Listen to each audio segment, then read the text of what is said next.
Presque être sur le vélo, parce qu'il a quand même 42 ans et vous le connaissez. C'est l'Italien Matteo Tossato qui dispute son 34e Grand Tour.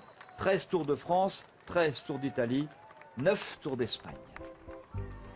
Et nous voilà à l'intérieur du Mont-Saint-Michel, dans ses rues, ou plutôt dans sa rue unique. Vous savez, le symbole du Mont-Saint-Michel, c'est l'élévation.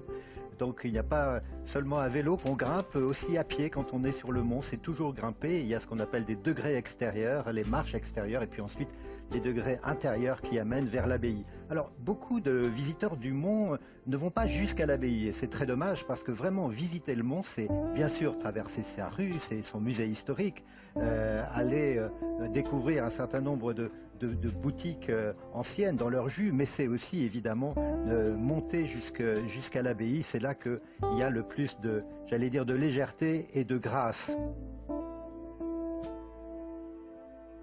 Vous découvrez aussi une partie des remparts dont la pierre a été prise lorsque le chœur s'est effondré au XIVe siècle, et on a comme ça construit les tours.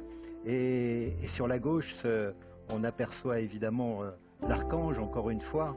Vous savez que l'archange est un psychopompe. Alors ça n'a rien à voir avec le vélo, mais le psychopompe, c'est quelqu'un qui pèse les âmes et qui emmène les morts, vers l'au-delà.